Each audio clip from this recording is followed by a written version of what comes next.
For the Buddha, the only one thing that is important is the freedom from rebirth, the freedom from greed, hatred, and ignorance.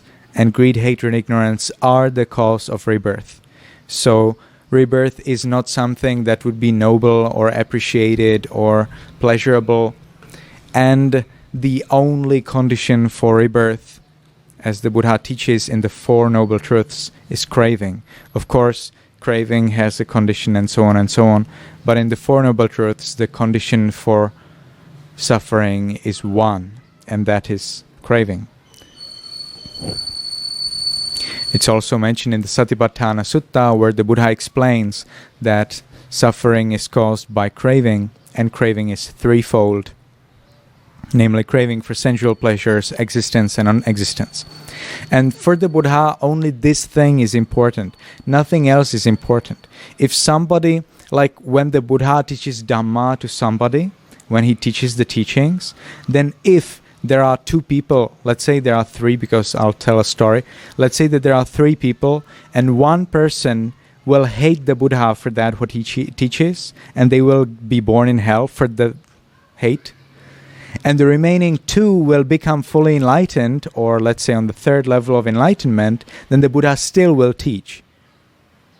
Because we've been so many times in hell for so long, and for those who are not enlightened, even on the first level, they still have yet to go to hell for so long anyway, that the Buddha really doesn't care that somebody will go to hell if somebody else can get rid of it.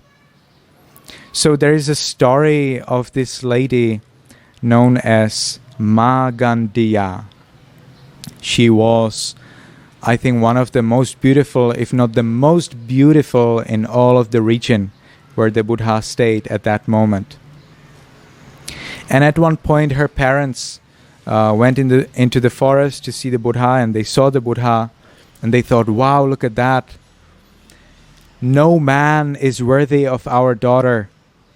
Only this ascetic, only the Buddha is worthy of our young daughter. So they prepared the daughter in wedding clothes.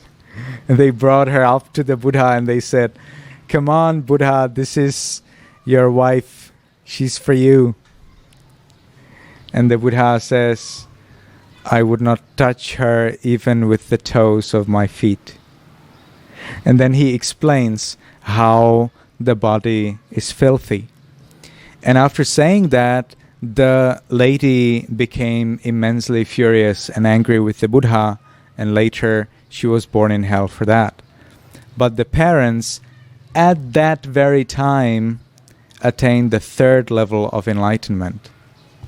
So again, both of them, both her father and mother. And so again, for the Buddha, what matters is enlightenment, nothing else. Everything else is there if you don't attain enlightenment. Even if you're a good person, even if you're generous, next time you may be born in heaven, but after some lives in heaven, it is very probable, very possible that you will get into hell again. Because there are so many probabilities and possibilities, and to get to hell is much easier than to get to heaven. Because it's so much easier to do bad deeds than to do good deeds. And so taking it from this point, that for the Buddha, the only thing that really matters is full enlightenment, men and women are absolutely same. Because both men and women can attain full enlightenment in this very life. And of course, there were many women who became enlightened and many men who did not. So again, men and women have the same opportunity. Now, why are women not allowed to enter certain places in Myanmar? I don't remember in Sri Lanka ever hearing about it, but in Myanmar, it's true, in Myanmar there are quite a few places like this. And this is coming from a very ancient problem of ladies, and that is called menstruation. So today it's very hard to imagine that menstruation could be a problem, because today the technology and ladies' accessories have developed so much that nobody can even notice that a lady has menstruation. But in the past, it was not like that. In the past, when a lady had menstruation, she would have to stay at home because there was no safe way how to stop the blood from trickling on the ground. And of course, having blood on the holy places is not very much desirable. So based on these difficulties in the past, this is what I learned from Burmese, so maybe it's true.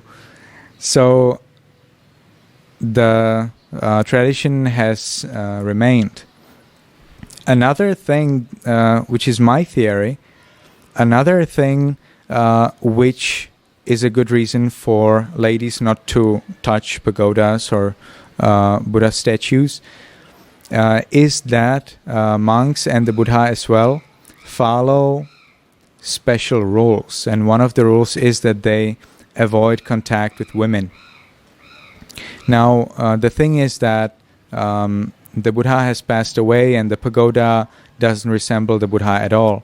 But still, in many pagodas there are bones, or it's believed that there might be bones or remains of the Buddha, and ladies would not be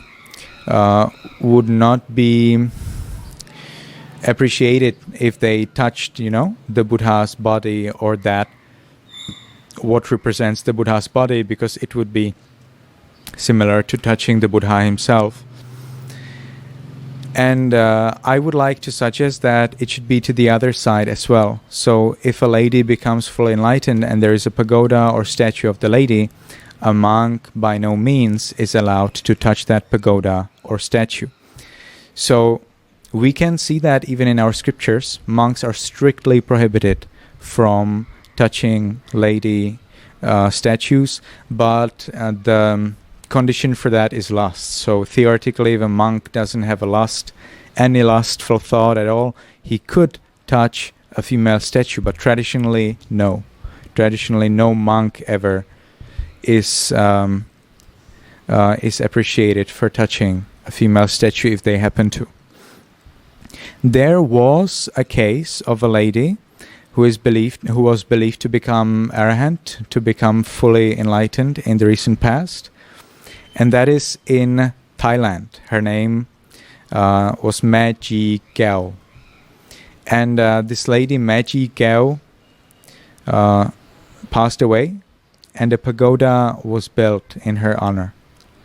So I would expect, I don't know, but I would expect that no monk and no man would ever touch that pagoda.